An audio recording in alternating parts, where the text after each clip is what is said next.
¿Qué pasa con el subte? El subte está limitado entre las estaciones Correo Central y Plaza de los Virreyes.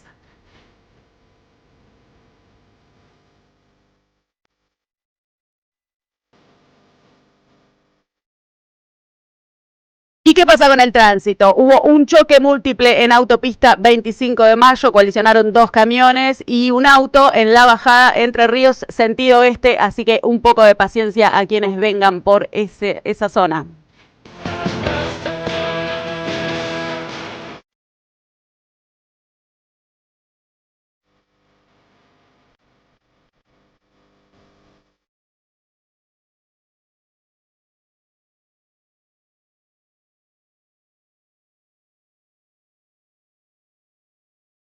Y así arrancamos este viernes. Bueno, noticias, se entregaron los Martín Fierro, premios al periodismo.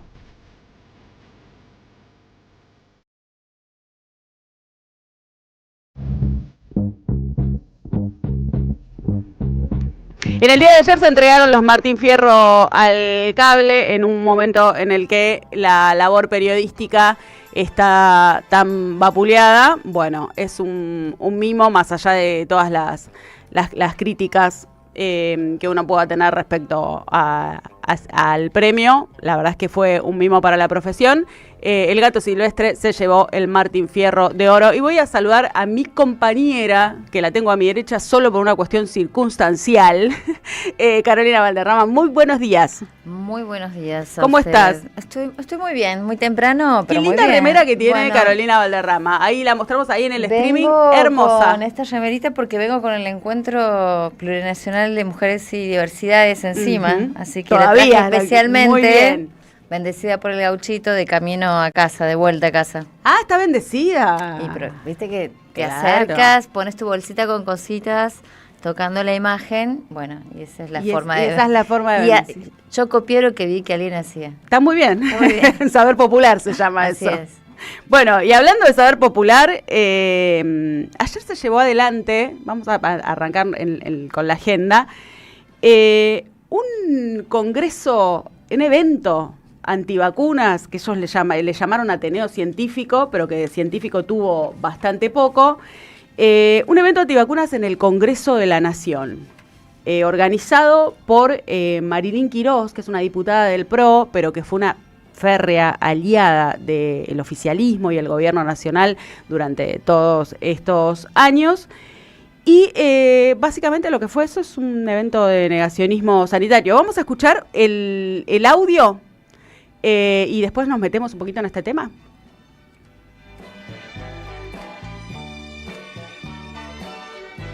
De esto no se habla, esto se ríen a veces, y yo quisiera saber qué dicen acá los médicos del Ministerio de Salud. Nosotros le llamamos magnetización, pero no sabemos si realmente es una magnetización. Tenemos un montón de registros de personas magnetizadas en Argentina y muchos daños. Y hay muchos daños a nivel neurológico.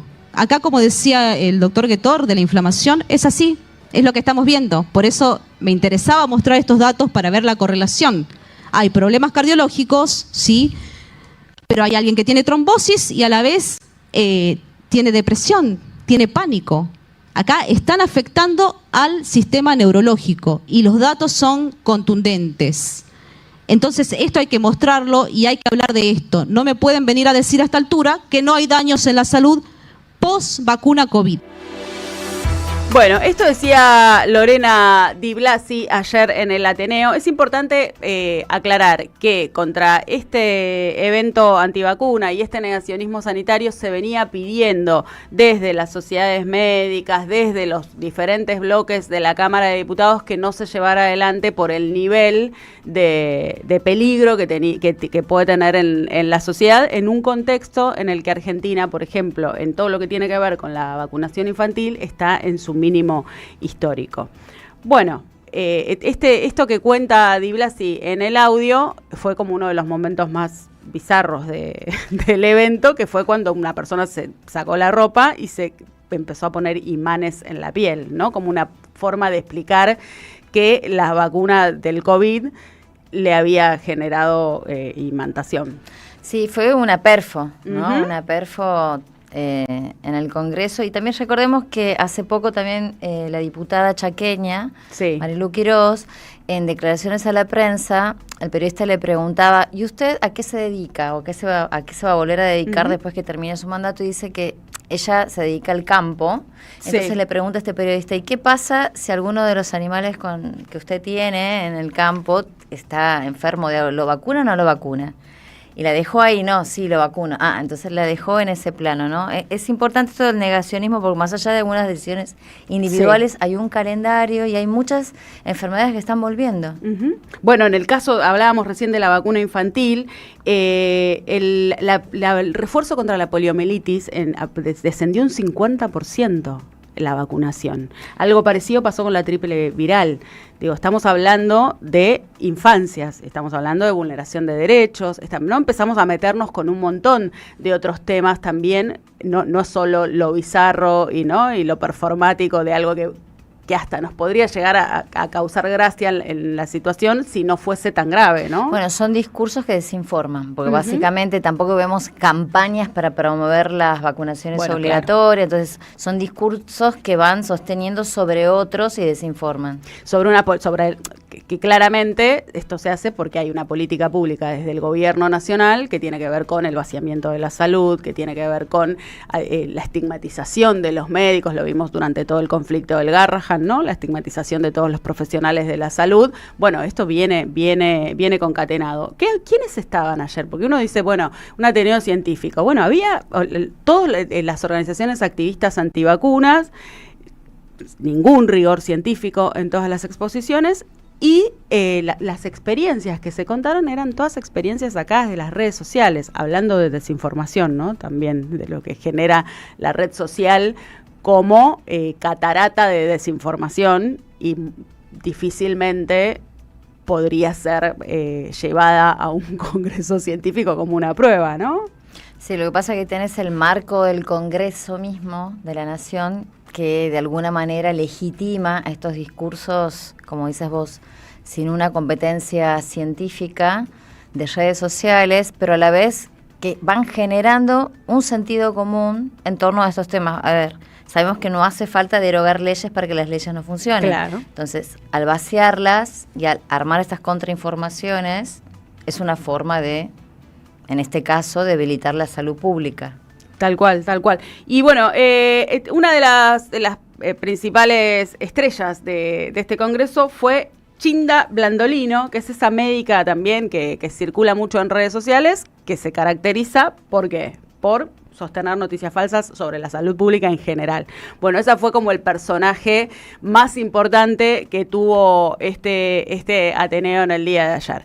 Y repito, más allá de lo bizarro que nos puede parecer, todas las sociedades argentinas médicas estaban pidiendo que esto no se llevara adelante por el nivel de peligrosidad que tenía su introyección en la sociedad de este Congreso y por el nivel de baja en las vacunas en los pibes y las pibas. Así que, más allá del chiste, me parece que estamos empezando a ir por una senda, ¿no? Donde no solo es el vaciamiento de la política pública, sino es esa gran reforma del Estado que quiere hacer Javier Milei, que en el caso de la salud pública viene de la mano de este negacionismo sanitario, ¿no?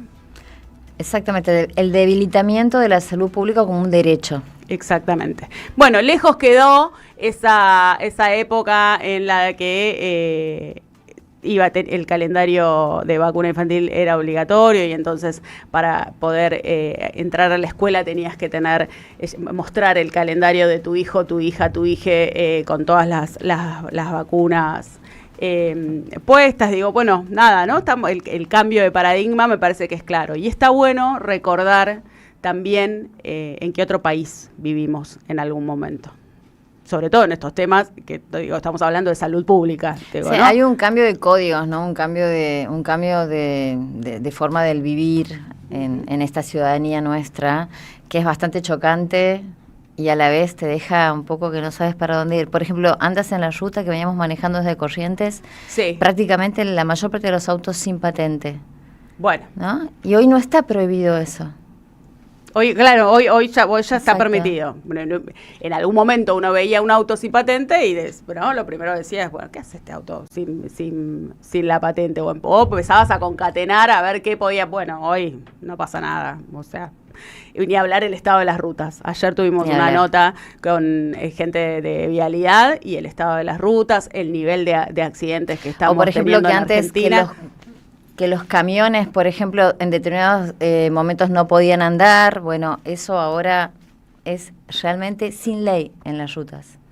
Tal cual, tal cual. Y se nos suma a la mesa Nuria Mendizábal en este viernes de chicas. Muy buenos días, más Nuria. Temprano Muy para bien. estar con ustedes. Qué placer. No porque Nico, pobre Nico, ¿no? Pero bueno. No, le mandamos un abrazo. Me motivaba más esto del viernes de chicas, me gustó. Estaba bueno. Ojo, Nicolás Marci, porque te hacemos tomar todos los viernes a partir de ahora, ¿no?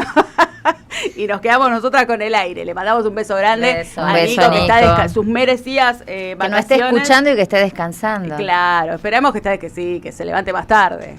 Si está despierto en sus vacaciones a las 7, bueno, yo igual no puedo decir mucho, porque me paso todas las semanas esperando que llegue el fin de semana y llega el domingo cuando digo, mañana voy a dormir y son las 7 de la mañana y estoy con el mate sentada esperando que empiece el programa de Berbisky para escucharlo. O sea, ese es mi nivel de... Así que no le diría nada a Nico Márcico si está escuchando. Okay. Si está escuchando, le mandamos un beso. Y si no está escuchando, los felicitamos por estar disfrutando de sus vacaciones.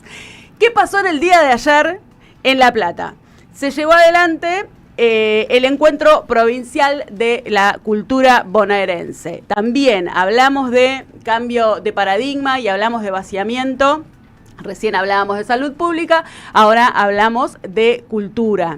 Evento importante, muy importante en el contexto en el que tenemos en la República Argentina. Arrancó a las 10:30 y la convocatoria decía, porque en este contexto tan adverso necesitamos opinar, discutir y escucharnos, sumar miradas para pensar en conjunto políticas culturales que hablen de quiénes somos y construir hacia dónde vamos. ¿Dónde se llevó adelante? En el Teatro Argentino de La Plata. Vamos a escuchar a Florencia Saintut en el audio número 2 y el audio número 3. ¿Qué decía ayer Florencia Saintut, la ministra de Cultura de la provincia de Buenos Aires? ¿Qué decía ayer en este Ateneo? Nosotros sabemos que es un gobierno nacional antipopular que quiere que lo de todos sea para unos pocos, que persigue y encarcela a lideresas políticas del mundo sin pruebas, sin justicia, líderes que la cultura conoce y ama. Desde acá pedimos por la libertad de Cristina, un gobierno nacional que sabe que para saquear los bienes comunes, los valores comunes, necesitan quebrarnos el alma. Desde la provincia de Buenos Aires venimos caminando con este gobierno popular, venimos caminando desde hace tiempo, construyendo no solamente las condiciones de resistencia, porque la cultura no solamente resiste, sino también creando e imaginando otros horizontes. Y es que nosotros en la provincia de Buenos Aires, que nuestra fuerza política, que nuestra identidad política tiene un modelo claro de cultura, un modelo que no está cerrado, que lo seguimos construyendo entre todos, un modelo que no es de la boca para afuera, un modelo que se hace realidad en grandes políticas públicas, en pequeñas políticas públicas, que se hace realidad no desde un escritorio, no desde una oficina. La política pública en el gobierno de la provincia de Buenos Aires se hace entre todos, se hace caminando, se hace encontrándonos y por eso estos encuentros. Este encuentro lo convocamos a partir de la idea en este tiempo de construir, de la osadía de construir comunidad. Porque la cultura es el hilo invisible de toda la comunidad. La osadía es mucho más que la decisión, es mucho más que el atreverse, que el atrevimiento. Es mucho más incluso que la valentía. La osadía es ese gesto cultural de poner el cuerpo en tiempos adversos, en tiempos incluso de terror que tuvieron las madres, que tuvieron las abuelas, que tuvo Néstor cuando descolgó el cuadro y dijo: este orden así no, esto que parece que no se puede cambiar no, sino que construyamos otro orden donde podamos entrar todos, donde todos tengamos lugar. Hoy seguimos la conversación esta que empezó hace mucho tiempo y que no va a terminar en el día de hoy, esta larga conversación con la cabeza, con el corazón, con el coraje de donde sea. Sigamos en este trabajo, en este tiempo difícil, una vez más, como tantas veces, otra vez, sigamos apostando a la osadía de defender la cultura, porque en la cultura está el corazón de nuestra patria. Bueno, así pasaba Florencia Saintud en el Congreso de la Cultura que se llevó adelante ayer en el Día de la Plata, haciendo una descripción de lo que estamos viviendo en términos de culturales, en términos de recorte, bueno, un poco lo que veníamos hablando al comienzo del programa. Vamos a hablar ahora con nuestra coequiper Carolina Valderrama. Te pido ahí, cortito, una venta chiquita de ¿qué nos trajiste hoy? Que ya estuve igual chusmeando bastante, pero quiero que se lo cuentes vos a la audiencia. Hoy traigo un informe que se va a presentar esta semana. Un informe realizado por Comunicación para la Igualdad de la Asociación Civil, Comunicación para la Igualdad, que recomiendo visiten su página, y se llama Anatomía de la Crueldad, Desinformación de Género, Discursos de Odio y Violencia Política en la Era Milei y cómo la Argentina resiste. Temazo. ¿No? Bueno, hablando recién hablábamos un poco también del contexto. Siempre lo que nos termina pasando es que empezamos a abordar temas y te empiezan a concatenarse, ¿no? Esto de, bueno, es el unir las luchas también sería en unir los temas, porque todo lleva al mismo lugar, vamos ¿no? Armando nuestra narrativa, digamos, aquí en este espacio. Bueno, contanos un poco, a ver, ¿qué es lo que plantea ese informe? ¿Qué es lo que dice? Bueno, Sandra Chaer, que es comunicadora feminista y es presidenta de la Asociación Civil Comunicación para la Igualdad, lo que hace aquí es tomar 3 escenas de este último año, a partir del discurso de Davos en adelante, y cómo hay estos ataques son orquestados, ¿no?, por parte de todo el equipo de gobierno de Milei, y va directamente a aquellos temas ejes que tienen que ver con las mujeres y diversidades. Ahí estamos viendo, en el streaming, para quienes están en el streaming, cómo está más o menos articulado, ¿no? Esta orquestación de desinformación. Me gustaba poner este sistema, como ella le llama, de ataque, para ver bien las caras y quiénes son que van llevando adelante estos ataques. Sí, bueno, lo vemos a Milei como, ¿no? El más destacado. Tenemos ahí un audio que me gustaría que pongamos ahora. Vamos con el primer audio. Y a partir de eso desplegamos. ¿Lo tenemos ahí a mano? Bueno, mientras lo buscamos, vamos. Este informe lo que hace, que te decía, es tomar 4 momentos. Davos, por un lado, ¿se acuerdan ese famoso discurso de Davos, que automáticamente hizo que la comunidad LGTBIQ+, arme esa campaña, digamos, de respuesta y esa marcha multitudinaria? Después también el ataque al periodista a Becerra. Sí, ¿se acuerdan esa escena en donde Caputo, el Caputo, no el Caputo ministro, el otro Caputo, Santiago le pide la credencial cuando estaba tomando fotos al fotógrafo, que dicho sea de paso, saca una foto, de hecho, a la credencial, no solo se la pide, se Antonio Becerra, que es hijo de Martín. Es hijo de Martín Becerra. Y el ataque también contra Julia Mengolini, y también toda esta narrativa contra las feministas por haber hecho que baje la natalidad. Toma esas 4 escenas, este informe, y los despliega. No sé si ahora ya tenemos el audio, pero todavía no. Bueno, no hay problema, seguimos. Entonces, lo que hace en esta imagen que tenemos para quienes están viendo el streaming en este momento, arma, como en estas películas, visto, de investigación, ¿no? Sí. Es este mapeo que hace Sandra en esta investigación. Hay una fuente de intelectuales que comienzan a tramar, digamos, que serían como los ejes temáticos a donde se va a atacar. Después los estrategas alrededor, bueno, sus grupos de troles, que ya tenemos al Gordodán y demás, Adorni en su momento con su rol de vocero presidencial, Laje, Lilia de Molden, cómo se van estos temas pasando de boca en boca para fortalecer esos ataques.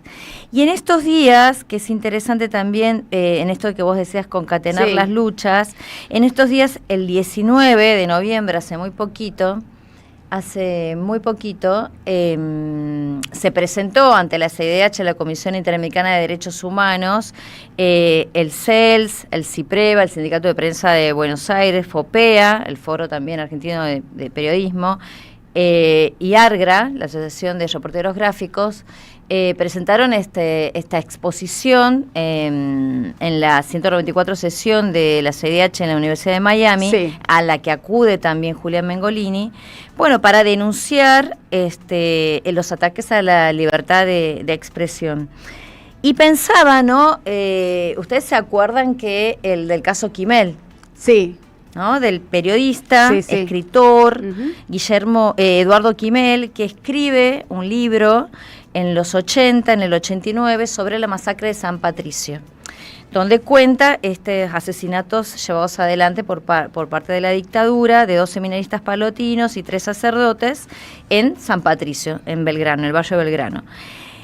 Este periodista fue denunciado penalmente por el juez de apellido Rivarola, que aparece en ese libro, y él tiene una condena en suspenso y fue denunciado por calumnias e injurias. A partir de ahí, el CELS presenta en la CIDH, en aquel momento, también este caso, y ese es el caso testigo por el cual después, en el 2009, en Argentina, en el 2010, en el 2009 la CIDH condena a Argentina por esto, y en el 2010 se cambia la ley, ¿no? En donde calumnias e injurias no se puede utilizar para cuestiones que tienen que ver con asuntos públicos. O sea, podemos criticar a funcionarios, a gente de la justicia, por asuntos públicos, no nos pueden injuriar. ¿Y quién hace el acto de desagravio en el CELS en el 2010? Cristina Fernández de Kirchner. Exactamente. ¿Tenemos el audio? Exactamente. Vamos a... La continuamos después, ahora en un ratito, porque me quedo pensando hablando de agravios y hablando de ataques. Tenemos en línea una nota que es interesante también para hacer y que va en tono de todo esto que venimos hablando sobre la violencia, cómo arranca la violencia desde lo digital, pero después se va trasladando y la estigmatización es cada vez más grande y se lleva adelante esto para poder aplicar un modelo económico, ¿no? Que es este modelo económico financiero que no funciona si no se desindustrializa y si no pasa lo que está pasando en este país, que es el cierre sistemático de 30 fábricas por día, y entre ellos una de las fábricas que cerró es Whirlpool, y tenemos al aire a Ignacio Cabezas, que es trabajador despedido de Whirlpool. Muy buenos días, María Quinteros, Carolina Valderrama y Nuria Mendizábal te saludan. Hola, buen día, ¿cómo están? ¿Qué tal? Buenos días. Bueno, primero te abrazamos, te mandamos un abrazo grande y después me gustaría que me cuentes cuál es la situación y cómo fue tu despido, en qué contexto. Bueno, básicamente, o sea, el día 26, nos hizo ir a trabajar normalmente, ¿no? A las 6 ingresar a las 6 de la mañana, una jornada normal. A las 8 de la mañana el jefe de la planta nos dio la noticia de que, bueno, la empresa había tomado esta decisión, que por bajas ventas se tomó la decisión de cerrar la planta. Una planta que había abierto hace poquito, ¿no? O sea, 3 años. 3 años tenía. 2022. En el 2022. ¿Y en qué situación quedan ahora los trabajadores después de este despido? ¿Con alguna chance de reubicación en alguna otra planta o...? No, bueno, básicamente no, o sea, nos dijeron que nos iban a hacer una carta de recomendación de más, pero bueno, no es que nos consiguen otro empleo, ni nada por el estilo. Ahora en este momento nos encontramos yendo a la planta, ya que fuimos citados el día de hoy, ahora a las 8 de la mañana ya, en un ratito, a firmar el acuerdo que se llegó con la empresa, de la indemnización y demás. Y te hago una consulta, más de 200 trabajadores despedidos son, ¿no? Más de 200. ¿Ese es el total de la planta? Sí. Y la empresa? O sea, ¿ustedes venían viendo este proceso de cierre? ¿O fue algo no, que los tomó de sorpresa? Nos esperábamos, como mucho, era una suspensión, Sí. hasta que se estabilice la situación, pero en ningún momento ni siquiera se nos vino a la mente un cierre masivo de la planta. Y la situación fue que ustedes llegaron y se enteraron de esto. Llegamos y nos enteramos de esto. Te consulto algo, te habla Nuria Mendizábal. ¿Cómo están pensando algún tipo de plan de lucha? ¿Hay algún tipo de organización de delegados gremiales al interior de la planta? ¿Recibieron solidaridad de algún otro sindicato? Ustedes son parte de la UOM, ¿no? Así es. No, mira, por el momento marchas y eso no se está hablando de nada. Bueno, el gremio, el grupo de delegados junto al representante del gremio se acercaron a la planta el día 26 cuando se nos notificó, y bueno, ellos son los que pudieron llegar a un arreglo para todos nosotros, pues bueno, la empresa nos había propuesto algo que la verdad no nos convenció a nadie. Bueno, en cuanto llegó el gremio y tuvieron una reunión, se llegó a un acuerdo que nos gustó un poco más a los chicos y bueno, se llegó a un acuerdo. Bueno, Ignacio, entonces ahora están yendo para la planta y ahí van a tener una reunión y ¿cuáles son los pasos a seguir después de eso? No, nada. Ahora firmemos, el paso a seguir es desempolvar los currículum y buscar trabajo, ¿no? ¿Vos habías entrado cuando se fundó esta planta? Sí, desde antes de la inauguración estoy yo, antes que se inaugure la planta. Y esta situación en términos laborales, ¿vos notás el cambio en esta época? Sí, la verdad que sí, más a esta altura del año, ¿no? O sea, es algo bastante impactante en nuestras familias, la verdad que sí. Bueno, acá estamos y vamos a seguir estando para difundir todo lo que necesiten y bueno, nos vamos a seguir seguramente comunicando con ustedes. Te agradecemos mucho la comunicación y te mandamos un abrazo grande, Ignacio. Les agradezco mucho a ustedes por el espacio. Que tengan buen día.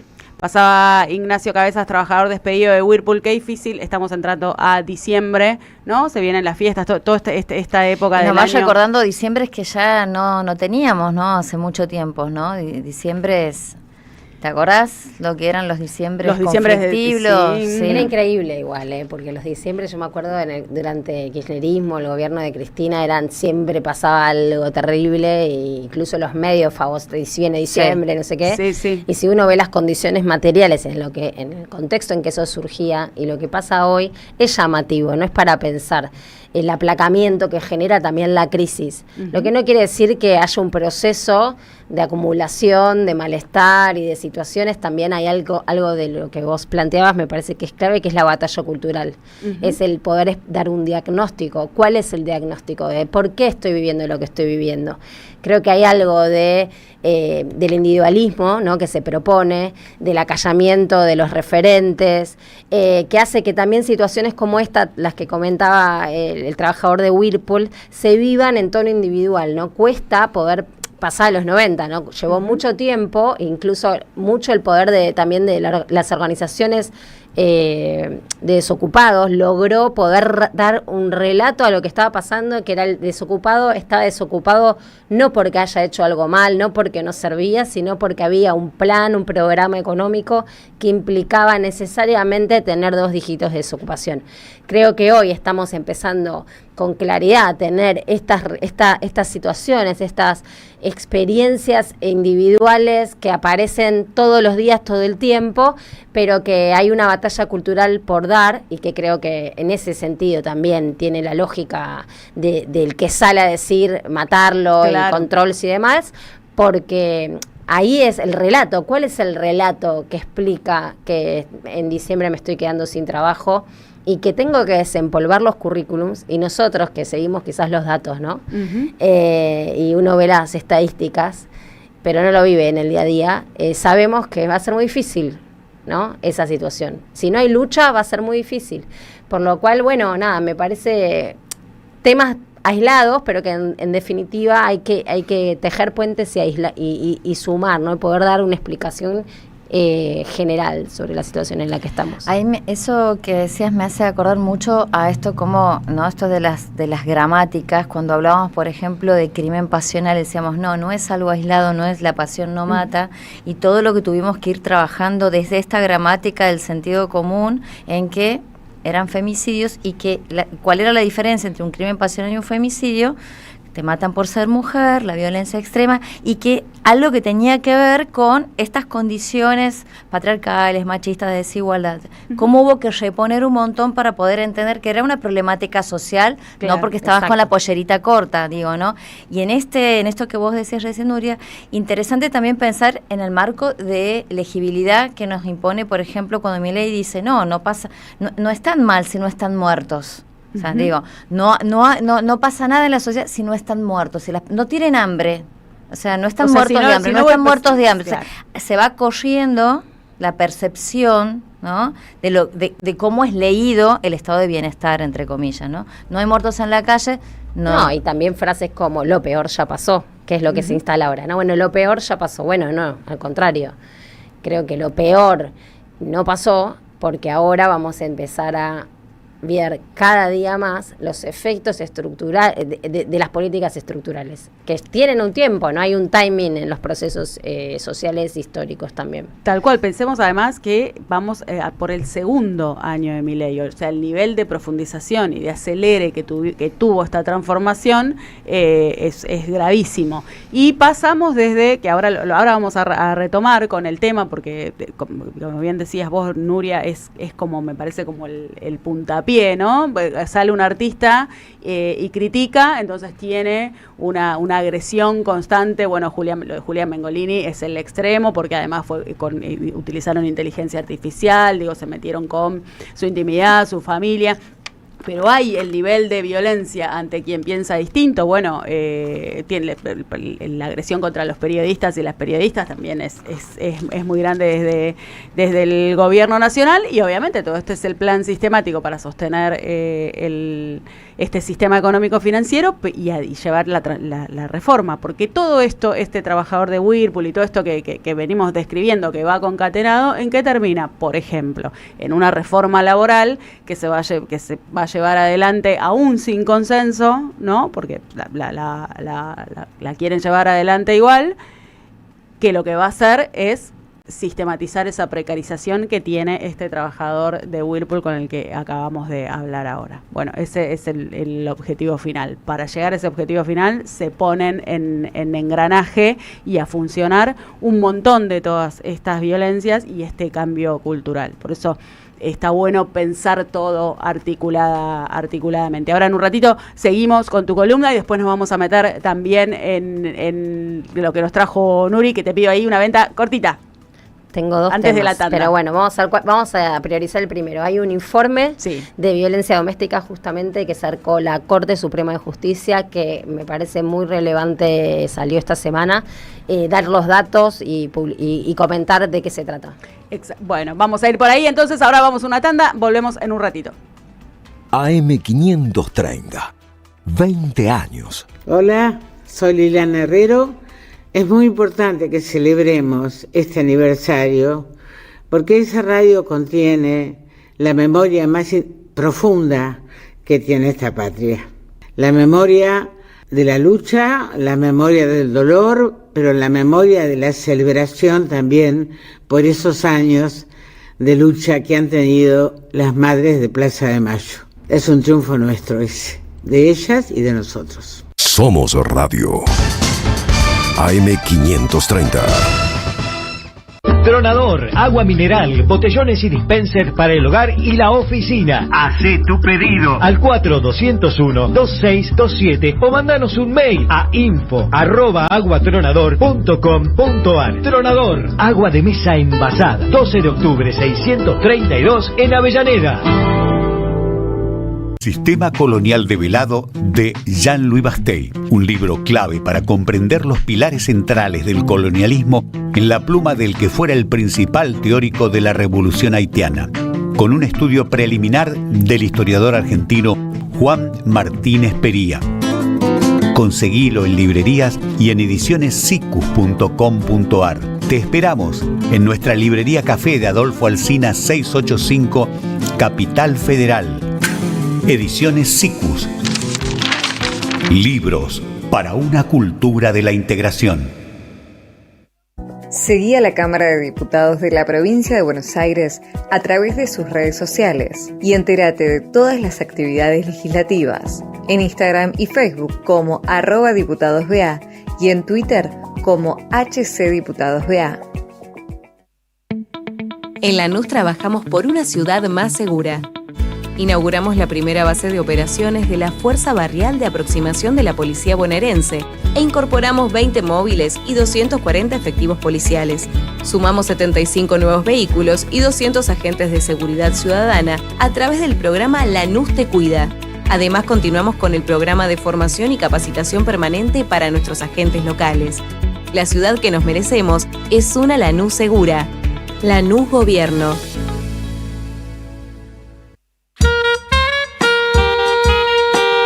En este reino del revés, donde un ladrón es vigilante y otro es juez, hay una radio que nunca se apaga. Prende la radio, prendete.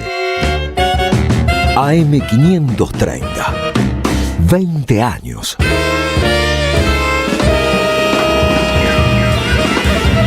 Somos radio, somos comunidad.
Estamos escuchando a la Denio Valdés, Los Palmera, con este temón que se llama Dice que no le importa. Mañana, ¿qué va a pasar en el Pulqui, Nuria Mendizábal, hablando de la Denio? De todo.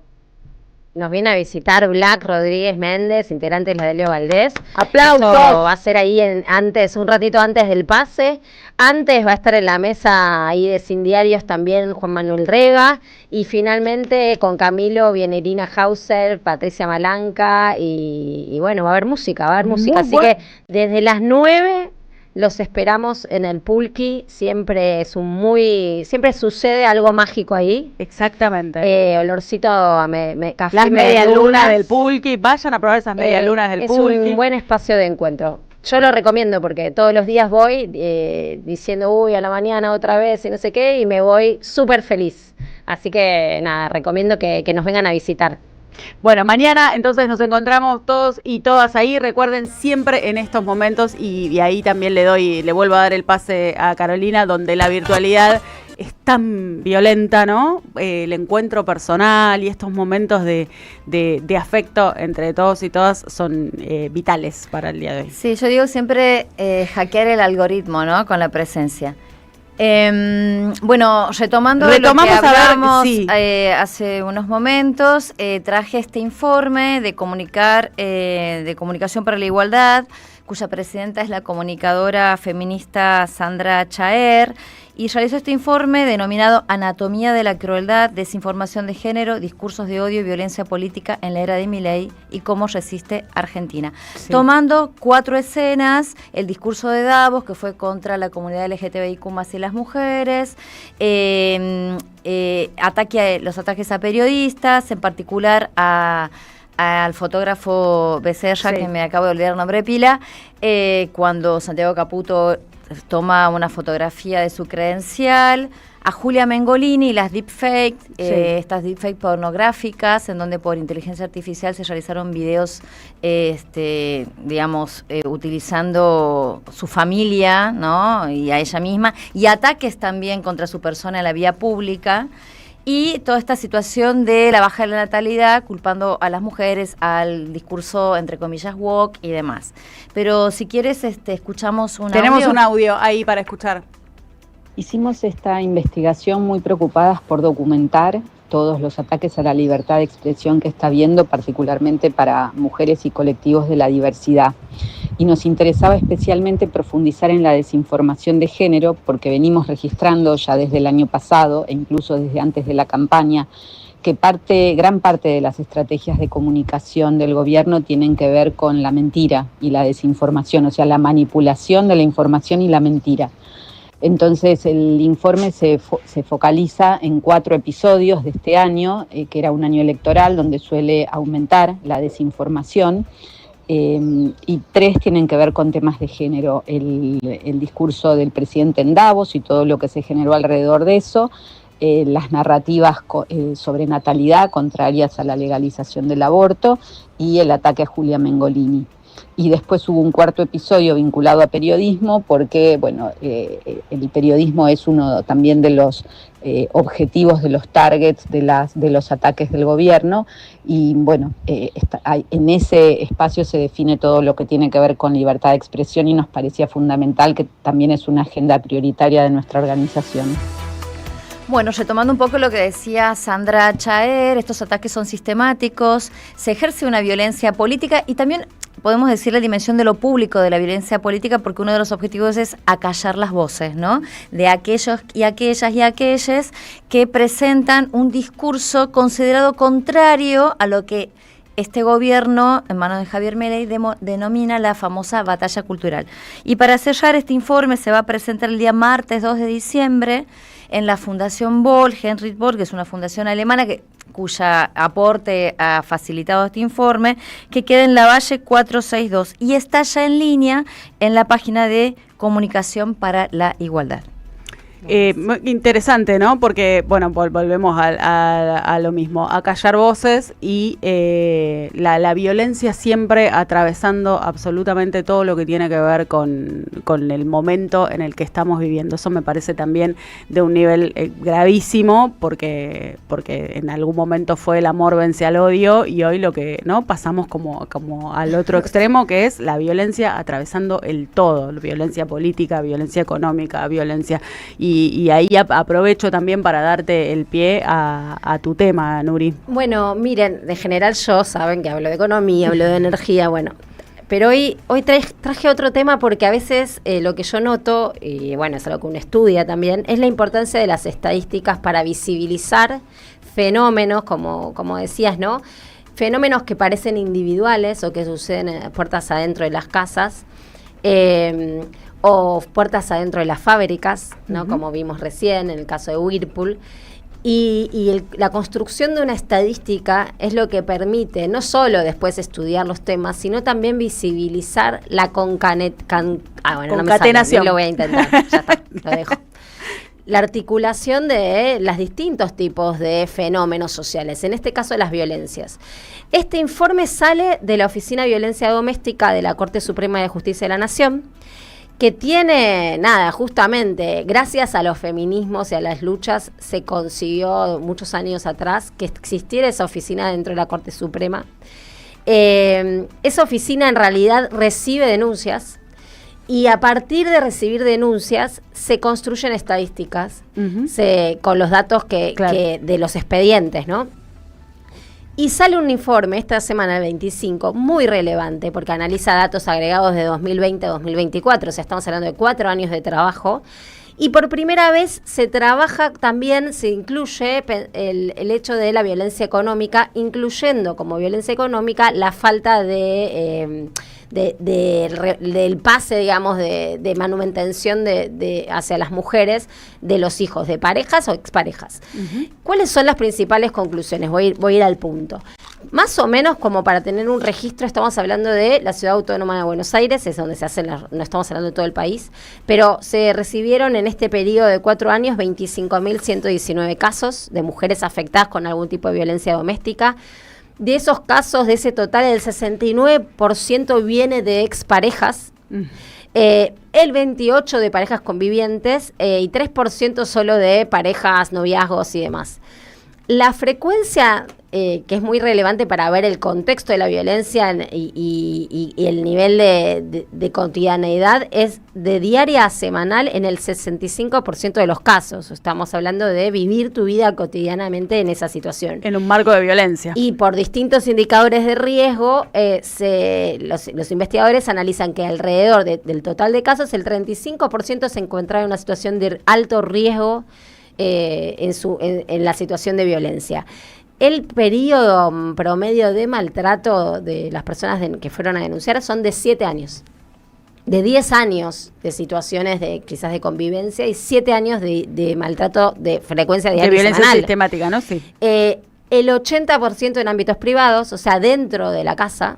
Lo cual eso aumenta el riesgo porque no es visibilizado, no lo ve la gente en la calle, nadie puede reaccionar. Claro. Tenemos muchos casos hoy en día en el jet set, ¿no? De la Argentina, en los programas de Chimentos y demás. Bueno, Icardi hablando de cuota alimentaria. Icardi dando notas como si fuera, viste, el rey de Java, mientras que tiene esta situación judicial, donde se pone el foco en si Wanda Nara qué hace, qué no hace, si tiene plata o no tiene plata, pero no en él, que está dentro de los deudores alimentarios. Hubo una situación hace poco también de Bandana, creo, que también estaba en una situación, bueno, el 80% en ámbitos privados y el 76% con hijos. Ahora, hablando de las violencias que no es solo un tipo de violencia, la violencia psicológica en estos casos está en el 99% de los casos. Claro. Y es la invisible, ¿no? Esa violencia que no deja marca. ¿Cómo se categoriza esta estadística? No es no solo decir, ay, no, sufro violencia psicológica. No, en realidad esto se sale de los relatos de expresiones desvalorizantes, humillantes, insultos sexistas, gritos, manipulación, celos, exigencias de obediencia, control constante. Y de estas situaciones, en este contexto, el 67% de los casos había niños y niñas y adolescentes en esa situación. Porque uno de los factores de riesgo es haber vivido, además, en familias que tenían situaciones de violencia. Uno de los factores de riesgo que también es cómo vivía la familia núcleo esa persona. Claro. En violencia física, el 58% de los casos, arrinconamientos, sacudones, empujones, forcejeos y, por supuesto, situaciones mayores de estrangulamiento, golpes, ¿no? Directos.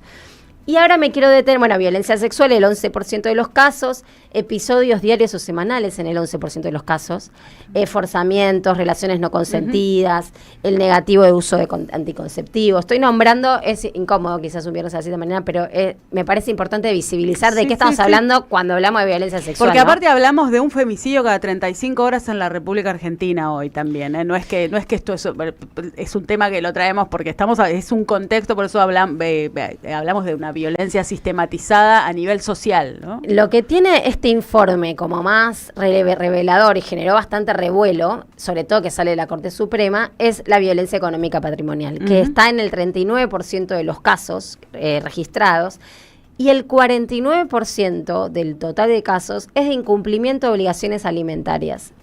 Y esto hay que decir que muchas veces cuando las mujeres llegan a denunciar y denuncian este tipo de situaciones, se las deriva a otro tipo de justicia, como eso es tenés que hacer justicia, tenés que ir a hacer un reclamo para que te den la cuota, es como no se lo identifica en el sentido común, también de la justicia y también de los lugares de denuncia, como una situación de violencia. En estos casos surge porque hay otro tipo de violencias y este estudio, que me parece lo más interesante, decidió metodológicamente continuar con lo que dice la ley, que la ley 26.485 de protección integral de las mujeres incluye todas las conductas que atentan con la supervivencia, uso, disfrute, posesión, administración, adquisición, conservación y disposición de bienes y recursos económicos. Porque cuando eso sucede, tanto adentro de la pareja, también hay situaciones donde el varón, digamos, no da ingresos a la mujer para que disponga en el hogar, lo que se empieza a perder es la autonomía económica. Y la autonomía económica es lo que hace que muchas mujeres subsistan en situaciones de violencia de otro tipo porque no tienen a dónde ir. Y en las situaciones de crisis como la que estuvimos viendo es donde eso se acrecienta más. Porque si yo no tengo cómo sostenerme a mí, pero sobre todo hablando de que la mayor parte de las situaciones es con niños y niñas y adolescentes, la situación es aún mayor, es una encerrona. Entonces muchas veces se deja de lado esta idea de lo económico, pero es el 49% de los casos, estamos hablando, situaciones muy relevantes y que habilitan otro tipo de violencias. Yo quería decir, este tema es importantísimo que trae aquí Nuria, y nuestra ley integral sancionada en el año 2009 es una de las pocas que hay en América Latina como ley integral. Fue una gran lucha de las feministas pasar de pensar que la violencia era algo del ámbito de lo doméstico a pensar, como dice esta ley, en todos los ámbitos en donde las mujeres, digamos, estamos en nuestras vidas. Y por eso son muy importantes los tipos y modalidades de violencia que trae aquí Nuria. Incluso hay discusiones acerca de otra que es también la violencia vicaria, que se intenta también incorporar como uno de los tipos de violencia, que es esta que estos varones, estos progenitores dañan a sus hijos para dañar a las madres. Y la violencia patrimonial es una de las principales. Y aquí decimos, ¿quién no conoce, cuando decíamos, quién no conoce a alguien que haya hecho una interrupción del embarazo? ¿Quién no conoce a alguien que tenga un problema de esta naturaleza con el progenitor de sus hijos? Bueno, y ayer justamente hablando de todo esto, también hacíamos una nota con el autor de un libro, la rebelión de los mandriles, y una de las cosas que planteaba el autor es cómo las sociedades donde esto se empieza a acrecentar, ¿no?, que tiene que ver también con las ultraderechas. Hablábamos al comienzo de los antivacunas haciendo un congreso supuestamente científico en el Congreso de la Nación, diciendo la cantidad de cosas con total impunidad que dijeron ayer. Cómo se empieza a transformar la sociedad con estas ultraderechas, y la forma de sostener un discurso violento como el de Javier Milei tiene que basarse en una sociedad que sostenga, ¿no?, y que este tipo de violencias en todos los sentidos, como venimos hablando, y la violencia de género con toda esta perspectiva y esta amplitud, obviamente es uno de los problemas más graves, básicamente porque la sociedad es una sociedad patriarcal, ¿no? Es la que es como la principal violencia que sostiene todo este modelo. Bueno, hay algo de lo que, por eso decía, vivimos en una época que viene muy atravesada por la violencia. Después para otro programa, porque y la batalla cultural es la clave en todos los ámbitos, en todos los planos, y bueno, es desnaturalizar lo que parece obvio, lo que parece, bueno, ¿cuál es el problema, no? Esto que vos decís, todas y todos conocemos situaciones de ese estilo, se justifican muchas veces, viste, no, bueno, en realidad yo también bueno, hay un montón de situaciones, pero creo que esto, ¿no?, que vos planteabas también ayer, esto de dar la batalla cultural, también uniendo y pudiendo ver más macro, ¿no?, como los distintos fenómenos como parte de un mismo plan. Que tiene que ver con las políticas de la felicidad del pueblo, digo, ¿no? No es aislado que si cierran 30 fábricas por día y la cantidad de desempleo que eso genera, la precarización, obviamente sabemos que las mujeres ante las crisis somos las que más padecemos las crisis. Digo, bueno, no son hechos aislados, son todos productos de un plan sistemático para poder llevar adelante este modelo feroz que tenemos de entrega, no solo de nuestra felicidad, sino además de la soberanía de nuestro país. Angela Davis, una feminista afroamericana, abolicionista del sistema carcelario, dice, entre otras cosas, para parafrasearla, que los feminismos son una herramienta para mirar aquello que parece que va junto, separarlo, y aquello que va separado, unirlo, digamos, una herramienta para mirar estas situaciones, como dicen ustedes, no de manera individual, sino como fenómeno colectivo. Por lo tanto, se puede transformar. Nos vamos con esta reflexión. Voy a saludar al equipo, nos pasamos 2 minutos. Ya llega Roberto Caballero en la mañana de la M530. Muchas gracias en la operación a Silvio Soler, en la producción y la coordinación Gary Castro, en la producción periodística Juan Pablo Fierro, en el streaming los ojos más lindos de esta radio, que ya tiene un club de fans en el streaming, Leandro Deza, y en las redes sociales el gran Vicente Castro. Nos reencontramos el lunes. Muy buenos días.